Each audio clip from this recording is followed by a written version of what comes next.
আমার প্রভুর মুখ থেকে কোন শব্দটা বের হলে ফায়াকুলের পর্যায়ে আসতে 1 সেকেন্ডের সময় লাগে না। জোরে জোরে বলেন সুবহানাল্লাহ। দাউদ নবীর তেলাওয়াত শুরু হয়ে যাবে, দাউদ পড়তে থাকবেন।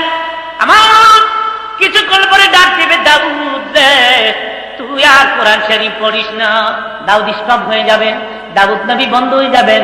আমার মাহবুব ডাক দিবে, আমার হাবিব কই গো, আমার বন্ধু কো। হাবিব, আমার কোরআনের জন্য দাউদ নবী কষ্ট পায় নাই, আমার কোরআনের জন্য দাউদ উহুদের ময়দানে দাঁত ভাঙে না। দাঁত ভেঙেছ তাহলে তুমি ভেঙেছ। আমি একটু বাস্তব ওয়াজ আপনাদের শোনাতে চাই। আমি দেখেছি হাজিরা যখন উহুদ পাহাড়ের পাশে গিয়ে দাঁড়ায়, যেমন একটা হাজি নাই রে, উহুদ সে পাহাড়ের পাশে গেলে চোখে পানি আসে না। যদি বলি হাজি কেন কান্দ পাহাড়ের পাশ, হাজি বলে হুজুর এই তো গো এই উহুদ, যে উহুদেরই পাশে নবী দিনের জন্য দাঁত ভেঙে দিয়েছে, পাহাড়ের নিচে ঘুমিয়ে আছেন নবীজি চাচা বীর আমির হামজা। আমির হামজার কবরের কিনারে দাঁড়াইয়া একটু চোখ বন্ধ করলে একটু রাখা ভাই আসবে, যেন দেখা যায় রে কবরের ভিতরে আমির হামজা জিন্দা বসা। আল্লাহ ওয়াজ করেন, লা তাকুলু লিমান ইউকতালু ফি সাবিলিল্লাহি আমওয়াত বাল আহইয়াউ ওয়ালাকিন লা তাশউরুন। দাঁত ভেঙে ক্ষান্ত হয় না উহুদের ময়দানে, কপালের ডান দিক দিয়া লোহার কড়া মাথার হাড় ভেদ করে ভিতরে ঢুকে পড়েছিল। আমার নবী উহুদের মাঠে একটা গর্তের ভিতরে পড়ে যান, সঙ্গে সঙ্গে খবর হয়ে গেল কোতেলা মুহাম্মদ, মুহাম্মদ নাই রে, মুহাম্মদ চিরবিদায়। শয়তান মারদুদ খবরটা ছড়াই দিয়েছে মতান্তরে। কাফির বেঈমানেরা সারা যুদ্ধের ময়দানে কিছুক্ষণের মধ্যে খবর ছড়াই দিছে মুহাম্মদ না। সাহাবীরা কান্দে, কার জন্য বেঁচে থাকবি রে, কারে মুখ দেখাবি, কেন রে দুনিয়ায় বেঁচে থাকবি, মুখ দুনিয়ায় কারে দেখাবি। হযরত আলী বলেন, আমার নবী নাই এই খবর শুনিয়া আমি আলী পাগল হইয়া যাই। একবার দৌড় দিলাম, যারা শহীদ হয়ে গেছে ওখানে গিয়ে তালাশ করলাম, আমার নবীরে পাইলাম না। যারা বেঁচে আছে ওখানে যাইয়া রাসূলকে তালাশ করে পাইলাম না। হযরত আলী উহুদের মাঠে সেজদায় করে অন্যায় করে দেয়া হইও না, ঈসা নবীর মতো তোমার বন্ধুকে আকাশে তুলে নিও না।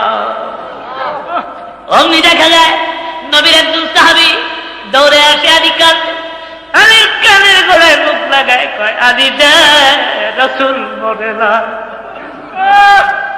আলী বলে, কোথায় রে আমার দিনের নবী, লইয়া যা আমারে। হযরত আলী গিয়ে দেখ আমার নবী উহুদের ময়দানে গর্তের ভিতরে কাইত হয়ে বইল। হযরত আলীকে দেখে দিনের নবী বলে, আলী আমি তো তোরই তালাশ করতেছি। হযরত আলী বলে, হুজুর সারা মাঠে খবর হয়ে গেছে আপনি শহীদ। নবী আমার দিকে বলে, আলী রে আমার দাঁত ভেঙে পড়ে গেছে রে, লোহার কড়া মাথার হাড় ভেদ করে ভিতরে ঢুকে গেছে। আলী রে মাথা ব্যথা আর সহ্য করতে পারি না, দরজার বাইরে রে আলী পানি কামড় মারিয়া লোহার কড়াটা তুইলা দিতে। আরাম করে কোরআন শরীফ। অমনি পেছন দিক থেকে নবীর একজন সাহাবী দৌড়ায় এসে কয়, হুজুর আমি কামড় মেরে লোহার কড়া তুলে দেয়, আমার ঘরের মোবারকের দুই দিকে মজবুত করে ধরে উপরে নিচে দুই দাঁত দ্বারা কামড় মেরে টানে, কিতাবে আছে লোহার কড়া নবীজির মাথার হাড় ভেদ করে ভিতরে এত বেশি মজবুত হয়ে বসে গিয়েছিল, টানতেছে কিন্তু লোহার কড়া মাথা ছাড়ে না। ওই সাহাবীও কামড় ছাড়ে না, সাহাবী বাচ্চা প্রথম কামড়ে যদি লোহার কড়া তুলতে না পারি আমার নবী কষ্ট পাবেন বেশি। আশিকে রাসূল কথাটা তাদের মুখে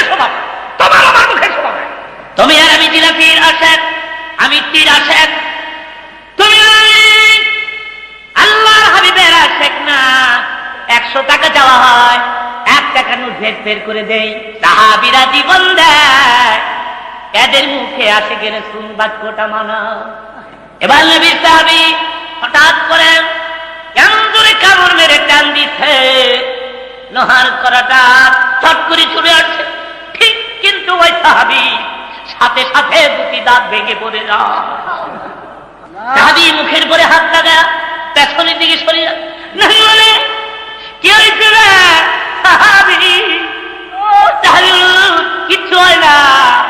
সাহাবী বাঁচতে, আমার দাঁত ভেঙে গেছে। এই সময় নবী শুনলে দুঃখ পাবে। কেমন আছি ছিল তারা? তুমি আমি কেমন আছি? তুমি আমি বোকাতবার কাছে। সাহাবীরা ছিল সত্যিকারের আসে।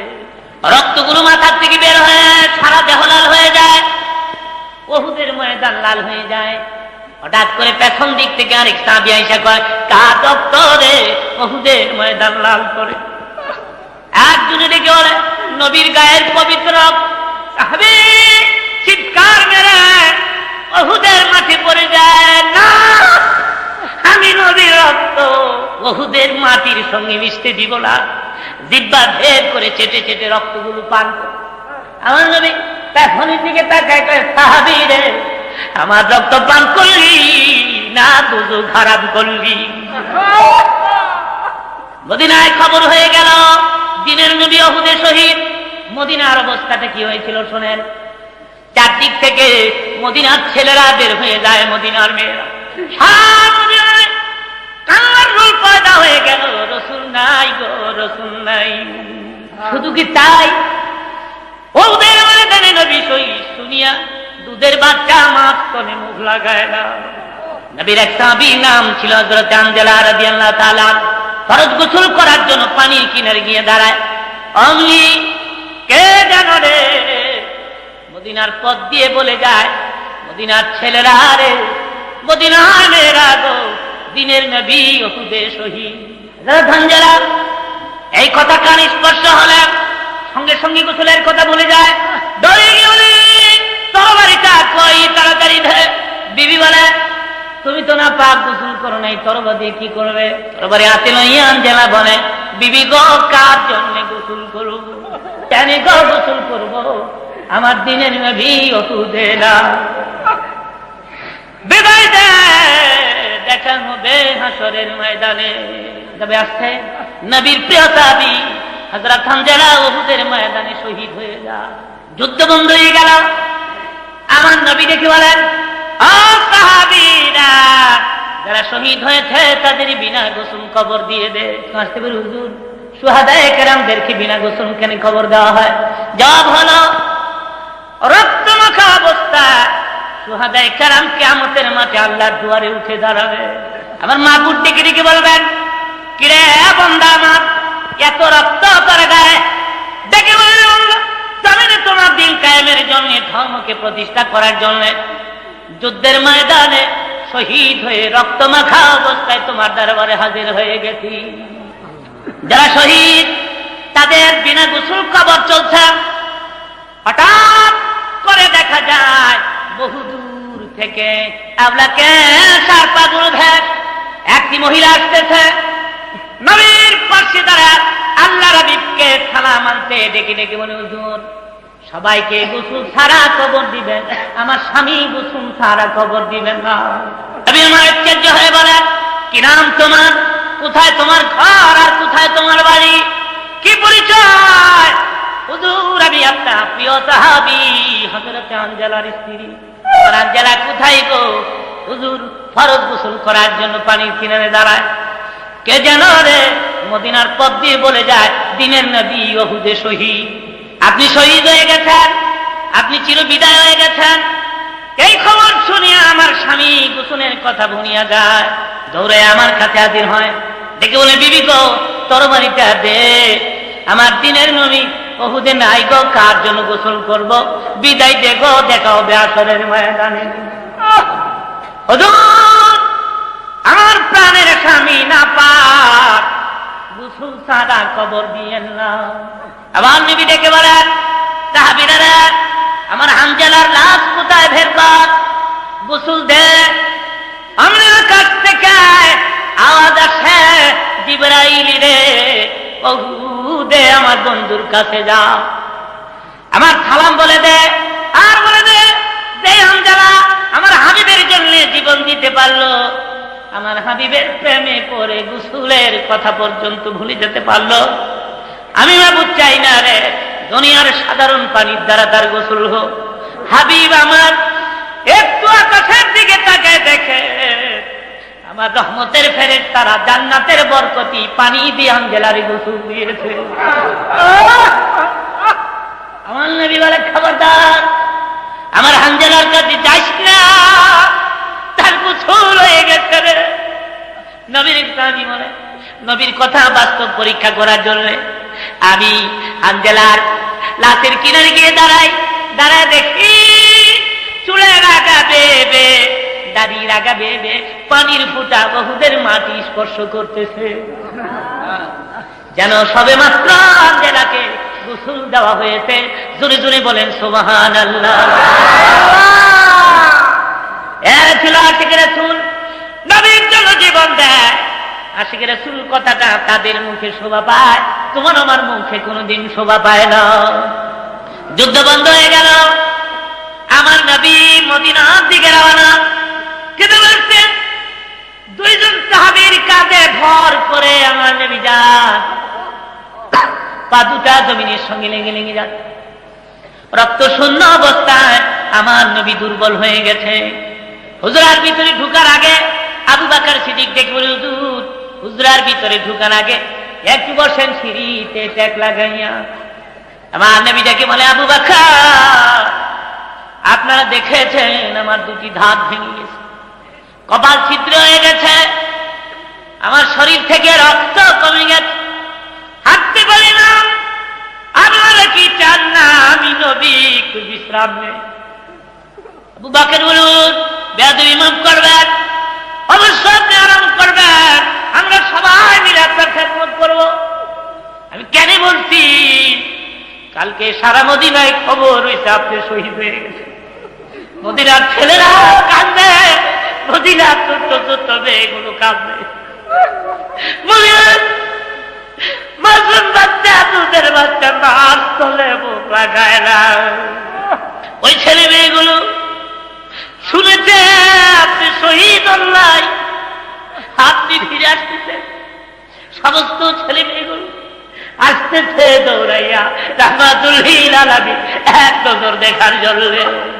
নবীর জিন্দেগীর এই করুণ ডায়লগ শুনে যারা চোখে পানি রাখতে পারলেন না, যাদের চোখের কোটা পিটে গেল, যাদের অন্তরে দুঃখ লাগলো, মাহফিল সাক্ষী কিয়ামতের মাঠ যেদিন শুরু হবে, তোমার আমার চোখের পানি আল্লাহর দুয়ারে গিয়ে দাঁড়া, ডেকে ডেকে বলবি তোমার নবীর জীবনী শুনে বান্দা কাঁদছে, আমি আমার কান্দনে ব্যক্তিকে জাহান্নামের আগুনে জ্বলতে দিব না।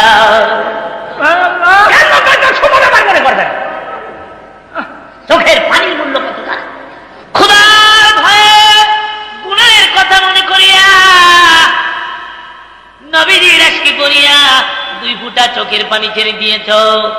খোদার কাসম এই 2 ফুটা পানি এক পাল্লায় রেখে দাও, তাম পৃথিবী আর এক পাল্লায় রেখে টাক দাও, সারা পৃথিবীর চেয়ে তোমার চোখে 2 ফুটা পানির ওজন আল্লাহর কাছে অনেক বেশি। আল্লাহ ওয়াজ করেন ফালিয়াদহাকু কালিলান ওয়ালিয়াবকু কাসীরা, বেশি বেশি করে কাঁদ, কাঁদলে রূহ সাফ হয়, কাঁদলে গুনাহ মাফ হয়, কাঁদলে খোদা রাজি হয়। জোরে বলেন সুবহান। আমার আল্লাহ বলেন বান্দারা আমি যখন দেখি তুই কান্দস, আমি যখন দেখি তোর গাল বেয়ে বেয়ে পানির ফোঁটাগুলো ধরে ধরে পড়তেছে, আমার মায়া লাগে রে বান্দা। অমনি প্রভু আমি তোমার সামনে হাজির হয়ে যাই, কুদরতি হাত বাড়াইয়া রে বান্দা তোর চোখের পানিগুলি মুছতে থাকি, আর আমি দেখে দেখে বলতে থাকি আর কান্দিস না, জিন্দেগীর সব গুনাহ মাফ করে দিলাম। কান্নাটা আল্লাহর কাছে সবচেয়ে প্রিয়। গালিবান হযরত মুসা কালিমুল্লাহ পথ দিয়ে যান, উনি শোনেন পাথর কান্দে, ডেকে ডেকে বলে পাথর রে কেন রে তুই কান্দস? পাথর ডেকে বলে পয়গম্বর মহান আল্লাহ কোরআন শরীফে ওয়াজ করেছেন, পাথর এবং মানুষ জাহান্নামের ইন্ধন হবে। মানুষ আর পাথর দিয়া জাহান্নামকে চালাবে আল্লাহ। সুতরাং জাহান্নামের আগুনের ভয়ে আমি পাথর কান্দি। আপনি আকাশ থেকে খবর আসে, পয়গম্বর পাথরকে তুমি বলে দাও আমি তার কান্না মঞ্জুর করলাম, এর বিনিময়ে আমি তার জন্য দুজক হারাম করলাম। পয়গম্বর ডেকে বলে, পাথর রে তোর কপাল লাগছে, তোর কান্না আল্লাহ কবুল করতে দে, আর কান্দিস তা দুজক তোর জন্য হারাম। পাথরের কান্না বন্ধ হয়ে যাবে। পয়গম্বর চলে গেলেন। বিকাল বেলায় পুনরায় পথ দিয়ে আসতেছেন, আবার শুনে পয়গম্বর পাথর কান্দে। ডেকে ডেকে বলে, পাথর রে আবার তুই কেন কান্দ? পাথর জবাব, পয়গম্বর এতদিন কেঁদেছি জাহান্নামের আগুনের ভয়ে, কান্নার বিনিময়ে জাহান্নামের আগুন হারাম হয়েছে যখন, তখন আমি বুঝতে পারলাম কান্নাটা আমার আল্লাহর কাছে সবচেয়ে বেশি প্রিয়। এতদিন কেঁদেছি দুজকের আগুনের ভয়ে, আজকে থেকে কিয়ামত পর্যন্ত কাঁদবো আমার আল্লাহকে হাত করার জন্য। বলেন কিন্তু আমাদের অন্তর যে শক্ত হয়ে গেছে, এই চোখে যে পানি আসে না, একটু দুরূদ শরীফ পড়েন।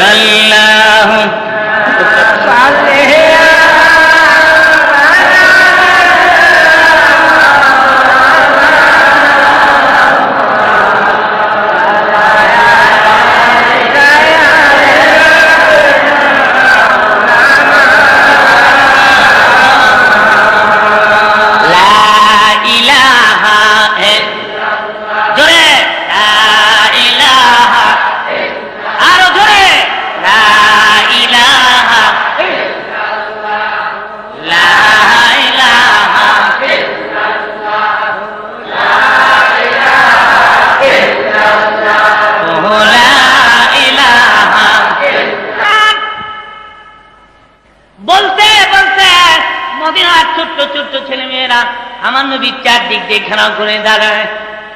আমার নবী সুন্দর চেহারার দিকে এক দৃষ্টিতে তাকিয়ে আছে। এখানে কথা শেষ নয়, হুজুরের জীবনী খুলে দেখেন। জীবনের প্রথম যেদিন সোনার মদিনায় হিজরত করেছিলেন, মদিনার ছোট্ট ছোট্ট ছেলে মেয়েরা চারদিক থেকে আমার নবীর শানে নাচ গাইতে গাইতে চারদিক থেকে জমা হতে থাকে। সেদিনের নাচ কত সুন্দর ছিল। ছেলেরা বলতেছিল, তালাল বাদরু আলাইনা মিন সানিয়াতিল বিদাই ওয়াজাবাত শুকরু আলাইনা মাদা লিল্লাহি দাই। মদিনার ছেলেরা, মদিনার মেয়েরা, দেখিয়া যা আমাদের মদিনায় পূর্ণিমার চাঁদ উঠেছে। নবীর উঠে চারদিক দিয়ে ঘেরাও করে দেয়। মদিনার ছোট্ট ছোট্ট ছেলে মেয়েরা মাথা বেঁকা করে হুজুরের চেহারা দেখতে ছেলে মেয়েদের কষ্ট হয়। অনুভব করতে পেরে আমার নবী উটের পিঠ থেকে লাফ মেরে জমিনে নেমে যান। অমনি ছেলে মেয়েরা ঘেরাও করে দেয়। আমার নবী আর চোখে পানি রাখতে পারে না, কাঁদেন আর দুই হাত ছেলে মেয়েদের মাথার করে বুলিয়ে দেন। ডেকে ডেকে বলেন, ও মদিনার ছেলেরা, ও মদিনার মেয়েরা, তোমরা কি আজীবন এভাবে আমার পাহারা দিয়ে রাখবে?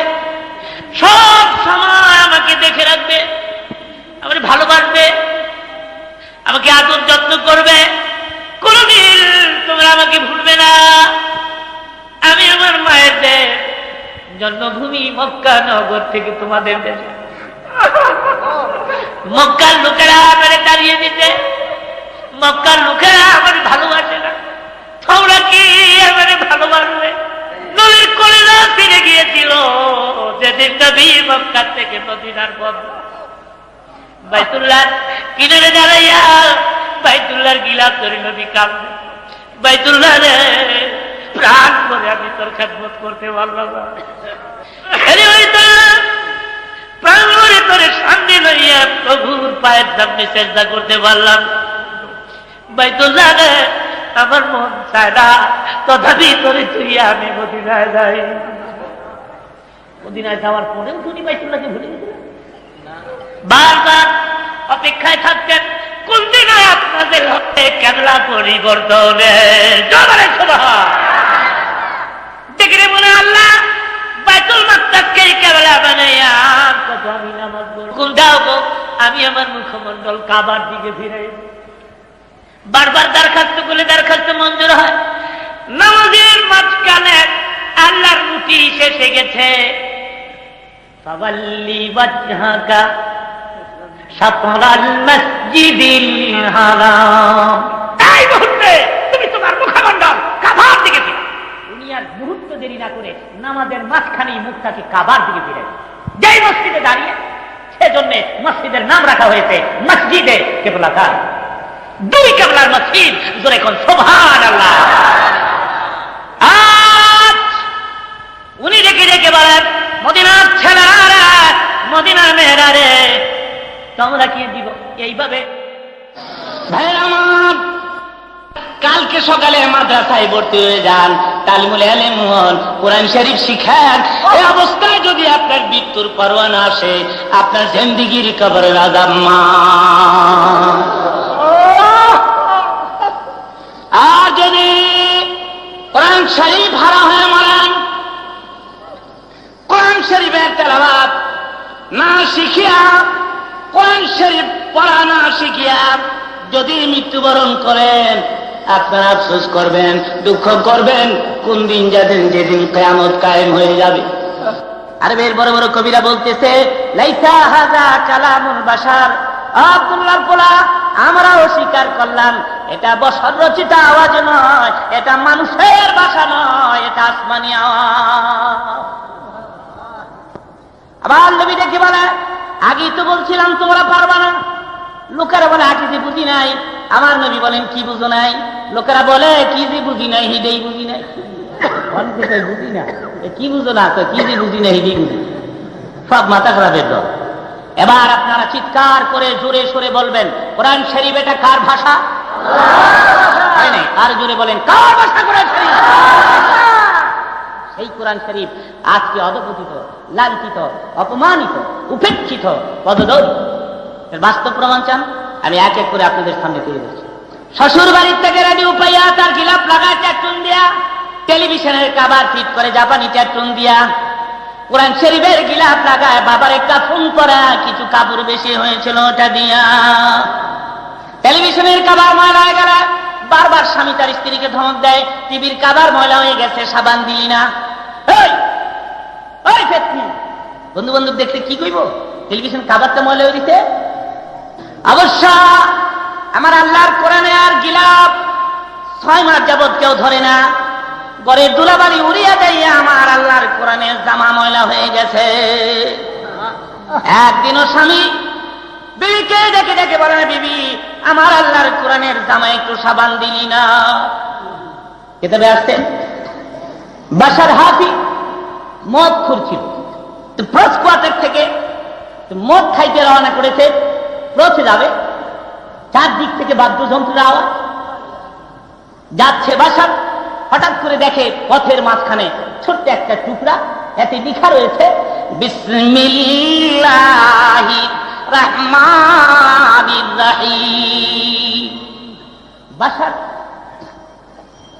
টুকরাটা হাতে ধরে চুমু খায় দিতে লাগে।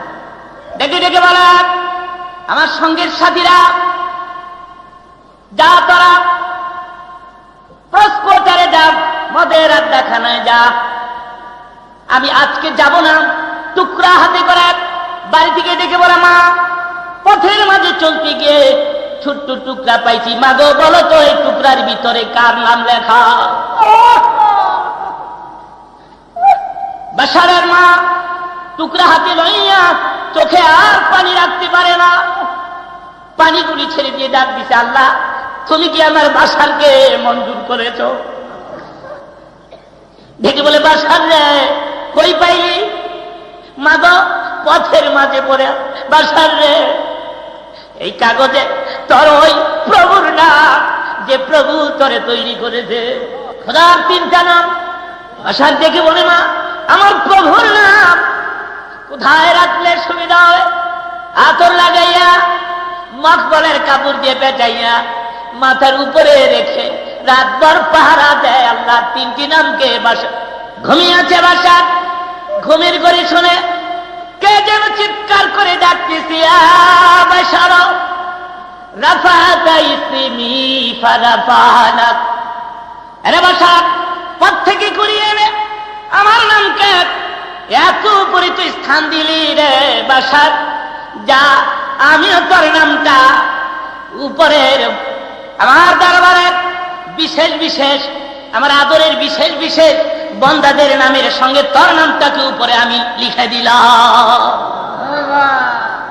কোরআন শরীফ লিখিত ছোট্ট টুকরা ইজ্জত করে মানুষ আল্লাহর ওলি হয়েছে, করে বলেন সুবহান। আজকে সে কোরআন শরীফের কদর আমার কাছে নাই, আপনার কাছে। কোরআন শরীফ আপনার ঘরের তাকিয়ে বসে বসে বলে, আল্লাহ যে ঘরের লোকেরা আমাকে ধরে না, যে ঘরের লোকেরা আমাকে বুকে লাগায় না, আমার চুমু দেয় না, আমার তেলাওয়াত করে না, অপ্রভু ওই ঘরে তুমি তোমার গজব দিতে পারো না। যার ফলে দেশে মহামারী হয়, কলেরা হয়, বসন্ত হয়, অতিবৃষ্টি, অনাবৃষ্টি, শিলাবৃষ্টি, মারামারি, চুরি, ডাকাতি, যেটা বোমবাস্টিক মার্কে দেশে শুরু হয়। আমি বলবো খোদার কসম, গভর্নমেন্ট থেকে শুরু করেন এদেশের নিম্ন স্তরের সাধারণ মানুষ আবার যদি এদেশের করে করে কোরআন শরীফের তেলাওয়াত চালু করে দিতে পারো, খোদার কসম এদেশে আবার শান্তি আসবে। শুধু সাইনবোর্ডে শান্তি আসবে। সরকার বাহাদুর কোরআন শরীফের ইবারতের সাইনবোর্ড রাস্তার মোড়ে মোড়ে লিখেছেন, ইন্নাল মুবাযযিরিনা কানু ইখওয়ানা শায়াতিন ইসবিরু সাবিরু ওয়া রাবিতু ওয়াতাসিমু বিহাবলিল্লাহি জামিয়া। এই সব কোরআন শরীফের আয়াতে বড় বড় সাইনবোর্ড লিখে শহরের মোড়ে মোড়ে লাগিয়েছেন শান্তি প্রতিষ্ঠা করার জন্য। আমি বলবো শুধু সাইনবোর্ডেই কি শান্তি হয়, না ভেতরেও কিছু থাকতে হয়? কিছু বলেন না কেন? ডাক্তার সাহেব ডিসপেন্সারির সামনে সাইনবোর্ডে লিখেছেন এখানে যাবতীয় সর্বপ্রকারের ঔষধ পাওয়া যায় বা যাবে। একজন গিয়ে করে, ডাক্তার মৃত্যুশূল ব্যথার ট্যাবলেট আছে? তো নাই। খুজলি ব্যথার মলম আছে? সকালে ছিল, শেষ হয়ে গেছে। ক্যান্সার রোগের ইনজেকশন আছে? তো তাও তো না। হে ডাক্তার, আপনি লিখেছেন যাবতীয় সর্বপ্রকারের ঔষধ পাওয়া যায়, অবশ্য একসাথে আপনার ডিসপেন্সারিতে 3টি প্রকারের মেডিসিন পাওয়া গেল না। ও ডাক্তার, এই সাইনবোর্ড নামান, নামায়া কাটেন, কাইটা দেখেন, কিছু কিছু ঔষধ পাওয়া যায়, পুরো ঔষধ পাওয়া যায়। ইমাম মালিক রাহমাতুল্লাহ আলাইহি আল্লাহকে 100 বার স্বপ্নে দেখেছেন। সুবহানাল্লাহর জোরে কর। আপনি দেখেছেন কয়বার? আমি দেখেছি কয়বার? ইমাম মালিক 100 বার আল্লাহকে স্বপ্নে। 100 বার ইমাম মালিক প্রশ্ন করেছেন, আল্লাহ সবচেয়ে উৎকৃষ্ট ইবাদত কোনটা? আল্লাহ বলেছেন, ইমাম মালিক রে, সবচেয়ে উৎকৃষ্ট আমার কাছে কোরআন শরীফের কাজ। তাই দেখা গেছে আল্লাহর ওলিরা মৃত্যুবরণ করার পরেও কোরআন শরীফের তেলাওয়াত শোনার আগ্রহ পেয়েছে। কথা প্রসঙ্গে ছোট্ট একটি ঘটনা আমি আপনাদেরকে শোনাবো। গালিবান হাফিজ আব্দুল খালেক মিসরি মুলকে মিশরে তার বাড়ি ছিল। এমনিও মিশরের লোকেরা সুন্দর কোরআন শরীফ পড়তে পারে। বর্তমান বিশ্বের সবচেয়ে বড় মিশরের যে কারি সাহেবের তেলাওয়াত ক্যাসেট বিক্রি হয় পৃথিবীর সমস্ত মুসলিম কান্ট্রি। কারি আব্দুল বাসির আমাদের ইমাম সাহেব খারাপ পড়ে না, বড় সুন্দর করে। আমার কাছে এত ভালো লাগে তার তেলাওয়াত। প্রশংসার সামনাসামনি ভালো নয়, না হয় 10 মিনিট আমি প্রশংসাই করি, এত সুন্দর পড়ে। মাশাআল্লাহ। কেতবে আসছে হাফিজ আব্দুল খালেক মিসরি, তার পেটে ব্যথা, 6 মাস যাবত পেটের ব্যথা ভালো হয় না। তো এক ব্যক্তি ডেকে বলে, খালেক অমুক এলাকায় আল্লাহর ওলি এক কবর আছে, ওখানে গিয়ে কোরআন শরীফ খতম করে শোনা, দোয়া করে আল্লাহর কাছে হয়তো ভালো হতেও পারো। খালেক মিসরি ভাবছে পরামর্শটা মোটামুটি খারাপ না। তো কবরের পাশে বসে, ওলি আল্লাহর কবরের পাশে বসে পেটের ব্যথা সহকারে 30 পারা কোরআন শরীফ পুরোটা খতম করছে। অতবার হাত তুলে দেখি বলে, আরে আল্লাহর ওলি, মুসলমান হিসাবে জানি আল্লাহর ওলিরা মৃত্যুবরণ করে না, সেজন্যই তোমার কবরের পাশে 30 পারা কোরআন খতম করেছে। এটাও জানি তুমি আমারে ভালো করতে পারো না, মন্দও করতে পারো না, তবে তোমার কবরের পাশে কোরআন শরীফ খতম করেছি কারণ খোদার সাথে তোমার সম্পর্ক ভালো। তাই আমার পেটের ব্যথা যদি ভালো হয়ে যায়, আমার পেটের ব্যথা যদি ভালো হয়ে যায়, আমি খুশি হব।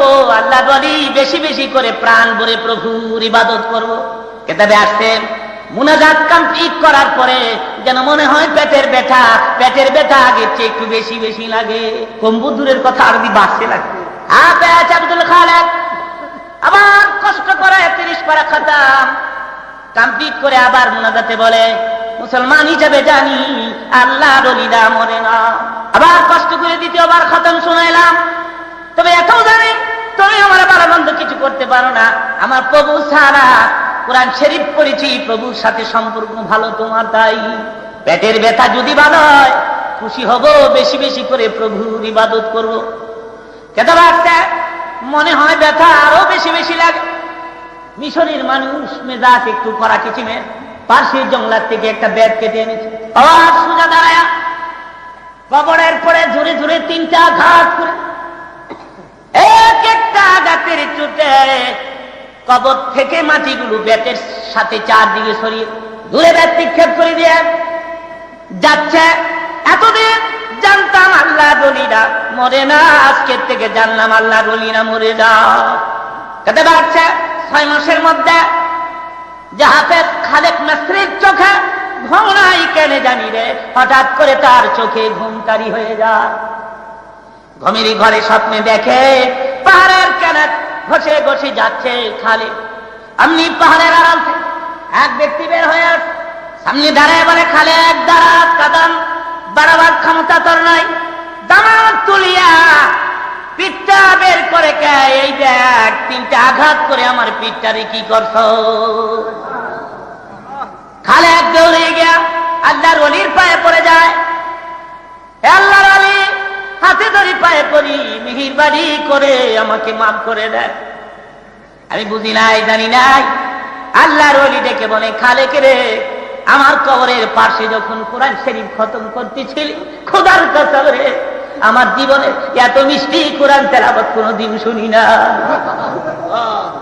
পুরা কোরআন শরীফ খতম শুনেছি রে খালেক, আমার তৃপ্তি মিঠে নাই।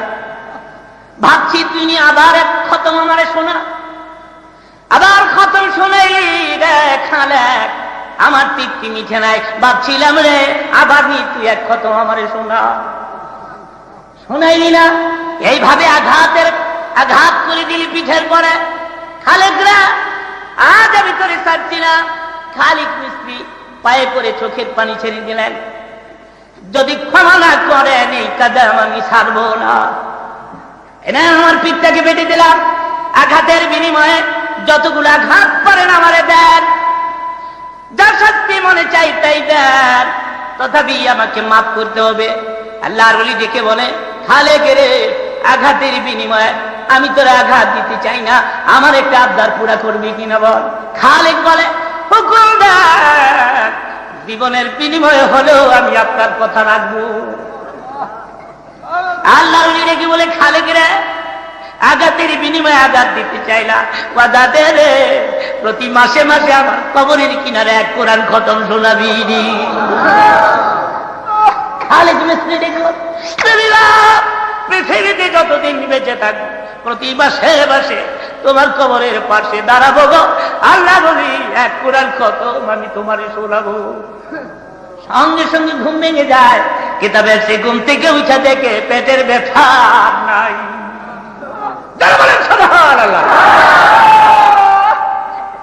আল্লাহর ওলিরা মরে গিয়েও কোরআন শরীফের তেলাওয়াত শোনার আগ্রহ পেশ করেছে, আর তুমি আর আমি ঘুরছি আজকে গানের পেছনে, বাদ্যের পেছনে, যন্ত্রের পেছনে। ট্যাবরাকুটার অভাব নাই। এদের সব ছেলেরা বিদেশ চাকরি করেন, আসার সময় 2-3টা করে নিয়ে আসে। হাজি সাহেবরাও কম আনে না, হাজি সাহেবরাও হজ থেকে আসার সময় ট্যাবরাকুটার নিয়ে আসে। আজ থেকে মনে হয় 3-4 বছরের আগের কথা, জেদ্দা এয়ারপোর্টে দেখি এক হাজি সাহেব ট্যাবরাকুটার নইছে 6টা। একটা কথা মিথ্যা বললে কিয়ামতের মাঠে আগুনের কেটে দিয়ে আল্লাহ জিহ্বা কেটে দিবে। 6টা ট্যাবরাকুটার। আমি কি কিও গাছটির কিও 6টা লইছি, একটা 6টা লইছি। আমি কি 6টা লইছেন কিলি খালি ঘুরালাম মক্কা মদিনা। 2 মাইয়ার জামার লেগে 2টা আর 4 কুলার লেগেছে। মাইয়া এনাকে আবার কয়ে দিছে, হজ করেন না করেন ট্যাপ ছাড়াই। জামাই নাকি আবার কয়ে দিছে, তার বাবা বলে মক্কা যাই গো, ট্যাপ আনতো বস নাইলে করে কিলে হুতাইলাম। এ তো হলো এদেশের অবস্থা। টেপ রেকর্ডার অভাব নাই শোনার ভালো। রাস্তাঘাটে টেপ রেকর্ডারের গানের যন্ত্রণায় কানের পর্দা ফেটে বাসে উঠলে শোন, একজনে বাধা দিলে 32 শুনে কয় বাজান বাজান। আর আমার মতো একজন মোল্লা টাইপের, আরে ভাই গান বাজায় মোল্লা কি কয়। এবার এদেশে কিছু অপদার্থ গায়কের আমদানি হয়েছে, এরা আবার ইসলামের ইতিহাসের উপরে গান গায়। এরা হতো একটা ভাড়া দিলে কুলফু আল্লাহ বাড়ে না, এই ইসলামের ইতিহাসের গান। গানটা কি? ওসমান গানি মেলা করল, ফাতেমারা ঘৃণা করল রে, আরে সব খানা পাথর হইল। কেন গিয়েছে দুটো রাত বাড়ি মারত কাজ ফিরালে সে আসো টেপড়ে গোটারি গান শুনে বুড়া বেটায় কানতে কানতে দাড়ি ভিজাই লইতেছে। আরে কে লেগে মেলাটা করলো রে, করছিল ফাতেমারে দিয়ে লইত রে। আল্লাহ গেল নি ফাত করো, আমি খাইতারলাম না, বুড়াই বলে খাইতারলাম না, বুড়াই বলে খাইতারলাম। একটা জালিলুল কদর সাহাবী আশারায়ে মুবাশশিরা বিনা হিসাবে জান্নাতে যাবেন হযরত ওসমান গনি জিন্দুরায়। ও মিয়া, সেই ওসমান গনি তার সামনে একটা মিথ্যা তহমত লাগায়া এদেশের অপদার্থ গায়কেরা গানের একটা ক্যাসেট ছেড়ে দিল। আর এই সব ক্যাসেট দোকানে দোকানে মুসলমান নবীর উম্মতের আবার, হ্যাঁ বিলালের দাড়ি, তারপরে আরো ফলনা দলনা অনেক সব আছে, এইসব দাড়ি মিথ্যা কথা। অবশ্য হযরত ওসমান গনি হযরত আলীর জন্য কি না করেছে আমি সংক্ষেপে বলে দিচ্ছি, যখন মনে হয়ে দেখে বলে আলী আমার মা ফাতেমা তোমাকে স্বামী বানাবার জন্য রাজি হয়েছে, আমি রাসূল তো আগেই রাজি। তবে একটা আরবের বড় বড় ধনীরা ফাতেমা বিয়ের প্রস্তাব দিলে নবী হ্যাঁ না কিচ্ছু বলে না।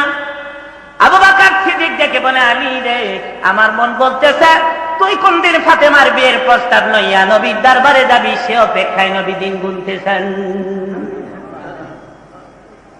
দাঁড়ি বলেন মুরব্বী যখন বলেছেন তখন মনের কথা নবীদের কাছে বলে দেখি। আমার নবী বসা, অমনি হযরত আলী দৌড়ে গিয়ে বলে হুজুর একটি কথা বলার জন্য আসছি। নবী বলেন বলো বলো, পারমিশন দিলাম। হযরত আলী বলে না হুজুর কিছু না। নবী বলেন আলী কি যেন বলার জন্য এসে থমকে দাঁড়ালি, থেমে গেলি, বলো পারমিশন দিলাম। হযরত আলী বলেন না হুজুর কিছু না।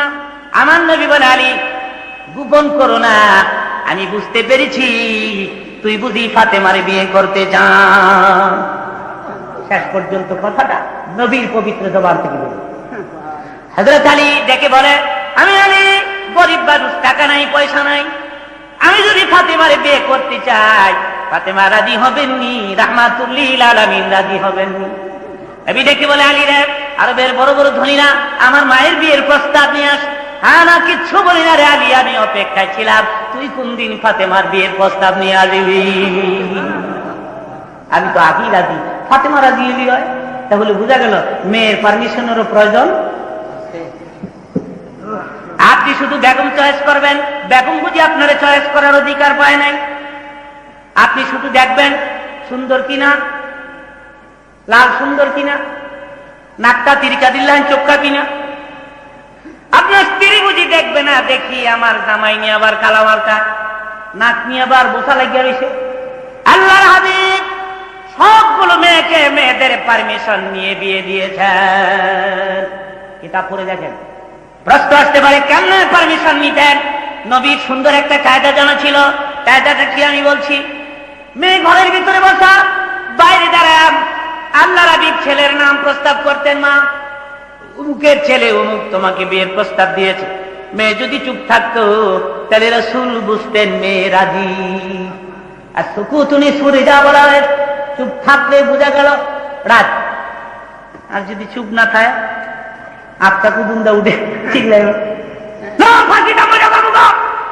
নাম শুনতে পারি না, তাহলে বোঝা গেল। নাম শুনলে যদি চুপ থাকে তাহলে বোঝা গেল। আজকে নবী ডেকে বলে মা ফাতেমা এমন একটা যুবক ছেলে তোরে বিয়ের প্রস্তাব দিয়েছে গো মা, যেই ছেলেটি আমার হাতের জীবনের প্রথম মুসলমান। আমার এমন একটা যুবক ছেলে তোরে বিয়ের প্রস্তাব দিয়েছে, আমার সাহাবীদের ভিতরে সবচেয়ে বড় আলেম। আলা মাদিনাতুল ইলমি আলিউন বাবুহা বলা হয়েছে। রাসূল ইরশাদ করেন আমি আলেমের শহর ওই শহরের দরওয়াজা হয়েছে আমার আলী। দেখে বলে, মা এমন একটা যুবক ছেলে তার বিয়ের প্রস্তাব দিয়েছে গো মা। সাহাবীদের ভিতরে সবচেয়ে বড় বীর যোদ্ধা আসাদুল্লাহিল গালিব, শেরে খোদা আমা ফাতেমা, আলী তোরে বিয়ের প্রস্তাব দিয়েছে। ফাতেমা বুদ্ধিমতী ছিলেন, জ্ঞানী ছিলেন, গুণী ছিলেন।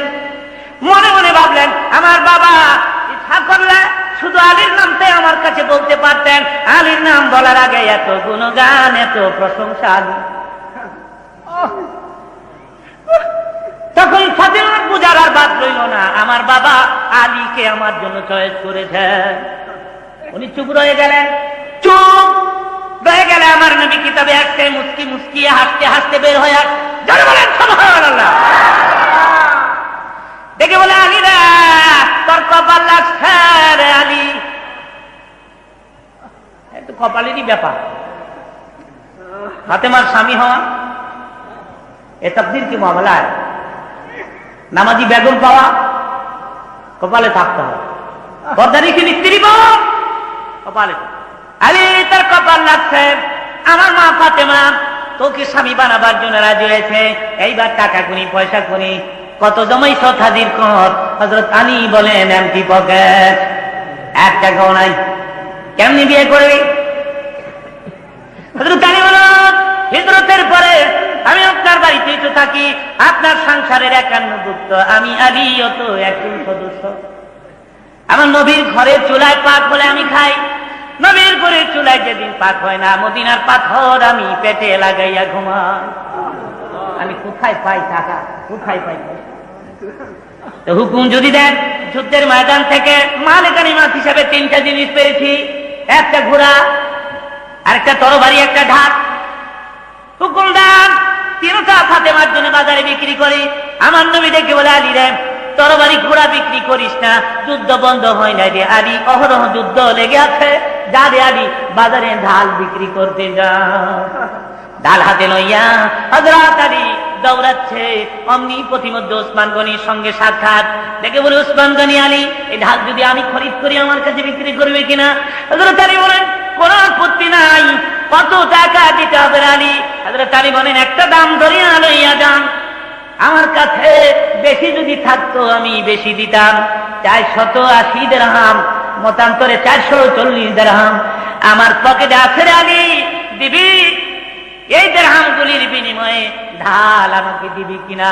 হযরত আলী ঢাল ওসমান গনির কাছে দিয়ে টাকাগুলো পকেটে লইয়া দৌড়াচ্ছেন নবীজির দরবারে। পেছন দিক থেকে চিৎকার করে ডাকে ওসমান গনি, আলী রে বহুদূর থেকে পাগল হইয়া দৌড়াইলাম পথের মাঝে তোরে ধরার জন্য, ডাল কেনার জন্য আমি পেরেশান হয়ে গেলাম। আলী রে এই ঢালটার কি প্রয়োজন ছিল, একটু জিজ্ঞাসাও করলি না? হযরত আলী ডেকে বলে, শোনেন নাই ফাতেমার আমার বিয়ের তারিখ হয়ে গেছে? শোনেন নাই? এমনও দেখবেন যুবক যুবতীর যদি বিয়ের তারিখ হয়ে যায়, যুবকের ঘুম হয় না, যুবতীরও ঘুম হয় না, ছেলেরও ঘুম হয় না, মেয়েরও ঘুম হয় না, বড় বড় চোখ করে খালি চায় থাকে। দাদিয়ে কয়, ঘুমাস না কি লিগা? কয়, চোখ বন্ধ হয় না। চোখ আবার বলার উদ্দেশ্য হলো, তোমার আমার বিয়ের তারিখ হলে আনন্দের খেলায় যদি চোখে ঘুম না আসে, আমার আল্লাহর হাবিবের সাহাবীদের অন্তরে বুঝি আনন্দ ছিল না? এ বলেছে ছিল না, 1000 বার ছিল, 2 কোটি বার ছিল। আলী বলে, শোনেন না, আমার আর ফাতেমার বিয়ে ঠিক হয়ে গেছে। এই টাকা যত তাড়াতাড়ি নবীর দরবারে পৌঁছাই দেই, ওসমান গনি ভাই আমার নবী খুশি হয়ে যাবে। সেজন্য আপনাকে প্রশ্ন করতে ভুলে গিয়েছিলাম, ঢালটা কেন কিনেছেন? এবার বলেন তো, ঢালটা কেন কিনেছেন? হযরত আলী ওসমান গনি বলেন, আমার আবদার আগে পুরা হবে কিনা বলো? হযরত আলী বলেন, কি আবদার বলেন, আমি চেষ্টা করব। ওসমান গনি ডেকে বলে, আলী রে এই ঢাল এখন কার? কেন আপনার? টাকা পেয়েছো কিনা? পেয়েছি। আরে মনে কিছু নিস না, টাকা তো দিলাম, ঢালটা পুনরায় রে আগে করে ফিরাই দিলাম। আশ্চর্য হয়ে দাঁড়িয়ে আছেন, বাক শক্তি বন্ধ হয়ে আসছে। দেখে বলে, ওসমান গনি ভাই আমার বিপদের দিনে এত বড় উপকারটা কেন করলেন, এই কারণটাও আমি জানতে চাই। এমন সময় দেখা যায় কান্দে রে ওসমান গনি, গাল বেয়ে বেয়ে পানির ফুটাগুলো ঝরে ঝরে পড়ে, মাটি ভিজে যাচ্ছে, বুক ভিজে যাচ্ছে, দাড়ি ভিজে যাচ্ছে। হযরত আলী ডেকে বলেন, কেন কান্দেন, কি দুঃখ আপনার? বলে ওসমান গনি বলে, আলী রে, দুঃখ না, কিয়ামতের মাঠ যেদিন শুরু হয়ে যাবে, মানুষগুলো পানির পানি বলে যখন চিৎকার মারবে, কেন কঠিন ময়দানে রে আলী, আমার জীবনের কিছুই যদি মঞ্জুর না হয়, আমি ওসমান গনি সেজদায় পড়ে যাব। দিল্লিগির কিছুই যদি কবুল না হয়ে থাকে, আমি একদিন নবীর মা ফাতেমার স্বামী আলীর উপকার করছিলাম, এই খাতিরে তুমি আমারে মাফ দিয়ে দাও। যেখানে হযরত আলী, হযরত ওসমান গনি হযরত আলীর এত সুন্দর উপকার করলেন, সেখানে এদেশের অপদার্থ গায়ে কারাম জাহেলের জাতেরা ওসমান গনির শানে তহমত লাগিয়ে একটা মিথ্যা গানের ক্যাসেট মার্কেটে ছেড়ে দিল। এগুলি নবীর উম্মতেরা কিনে কিনে পড়ে, ধরে বলেন নাউজুবিল্লাহ। এই সব জারি গানের ক্যাসেট আর কোনদিন শুনবেন? হাত তুলে আল্লাহকে দেখান, শুনবেন কিনা? নারায়ে তাকবীর, দিলিপ্রম, দিলিপ্রম। জবান জবান ওই ভাইরা আমার, তো বলতেছিলাম আল্লাহর ওলিরা মৃত্যুবরণ করার পরেন কোরআন শরীফের তেলাওয়াত শোনার আগ্রহ পেশ করেছে। তুমি আমি গানের পাগল হয়ে গেলাম। আবার ঘরে ঘরে কোরআন শরীফের তেলাওয়াত চালু করেন, আবার গ্রামে গ্রামে মাদ্রাসা কায়েম করেন, আবার প্রতিদিন শোয়ার সময় সূরা মুলক তেলাওয়াত করে শোন। ঘুম থেকে উঠিয়ে না সূরা ইয়াসিন তেলাওয়াত করে অফিসে যান, জমিনে যান, বরকত হবে কিনা জোরে বলেন। আপনার জিন্দেগি সূরা মুলক গুলো যেদিন মৃত্যুবরণ করবেন, যত প্রশ্ন পারো আমারই করো, আমি পাখি হয়ে তার পক্ষ থেকে জবাব দিই। আমি আজকে আপনাদের অনুরোধ করব, আমি জানি না এখানে এমন কোন মুসলমান আছেন কিনা যারা কোরআন শরীফ পড়তে পারেন না, যারা কোরআন শরীফ পড়তে পারেন না, যারা ছোটকালে পড়েছেন এখন ভুলে গেছেন। আমি আজকে আপনাদের আহ্বান করব, আপনারা তাড়াতাড়ি কালকে সকালে মাদ্রাসা নিয়মিত ছাত্র হয়ে যান, কায়দা খরিদ করিয়া। ওইদিকে লোক বেশি তো, সেজন্য এদিকে একটু চাল। ভাই আমার, কায়দা খরিদ করেন, কালকে সকালে মাদ্রাসায় ভর্তি হয়ে যান, তালিমুল ইলম হন, কোরআন শরীফ শিখেন। এই অবস্থায় যদি আপনার মৃত্যুর পরোয়ানা আসে, আপনার জিন্দেগির কবরের আযাব মা। আর যদি কোরআন শরীফ হারা হয়ে মরেন, কোরআন শরীফের তেলাওয়াত না শিখিয়া, কোরআন শরীফ পড়া না শিখিয়া যদি মৃত্যুবরণ করেন, আপনারা আফসোস করবেন, দুঃখ করবেন। কোন দিন যেদিন যেদিন কিয়ামত কায়েম হয়ে যাবে, আমার মাবুদ কোটি কোটি জনতার সামনে হযরতে দাউদ আলাইহিস সালামকে ডেকে বলবে, দাউদ নবী গো, আজকের কিয়ামতের মাঠে একটু কোরআন শরীফ থেকে তেলাওয়াত করে শোনায় দাও। প্রস্তাব বলুন, আরো কত নবী পয়গম্বর কিয়ামতের মাঠে থাকবেন, দাউদ নবীকে এখানে কোরআন শরীফ পড়তে বলা হবে? জবাব হলো, দাউদ নবীকে আমার আল্লাহ সুন্দর একটা কণ্ঠ দান করেছিলেন, এই মধুর কণ্ঠ দুনিয়ার আর কোন পয়গম্বরকে দেন নাই। আমাদের রাসূল এটা আলাদা। ধরে কোন সুবহান, আর ধরে কোন সুবহান। ইউসুফ আলাইহিস সালামকে বড় রূপের পুরুষ আল্লাহ বানাইছে, আমাদের রাসূল এটা অন্য জিনিস, এটা একজন রূপের। ধরে কোন সুবহান। আমি আসতেছি ভৈরব বাজার 3 কোটিতে, তৈরি হন বক্তৃতা শোনার জন্য। ঈদে মিলাদুন নবী রবিউল আউয়ালের চাঁদে আমি রাসূলের কিঞ্চিত জীবনী 3 কোটি ভৈরব বাজারে পেশ করার চেষ্টা করব। যদি আল্লাহ আমাকে বাঁচায় রাখেন, তালি দিবেন না। ওয়াজ মাহফিলে তালি নয়, মনে থাকবে, মনে থাকবে। ওয়াজ মাহফিলে বলতে হবে আলহামদুলিল্লাহ। জোরে বলেন আলহামদুলিল্লাহ, জোরে বলেন আলহামদুলিল্লাহ।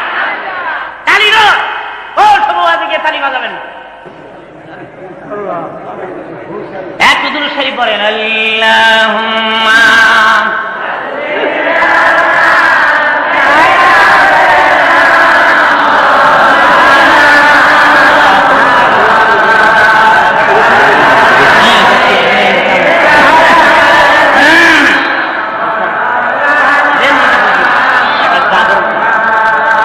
সে জোরে সরে পড়েন আল্লাহুম্মা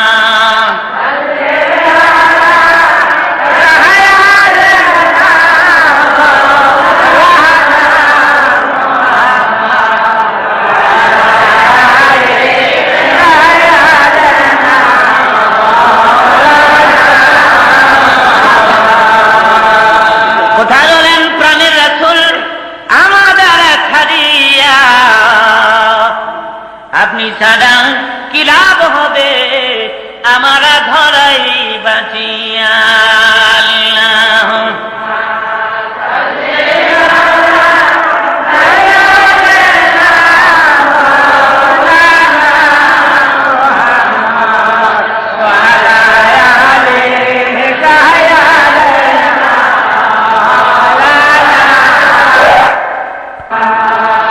নবীর নামে যারা দিল ভাই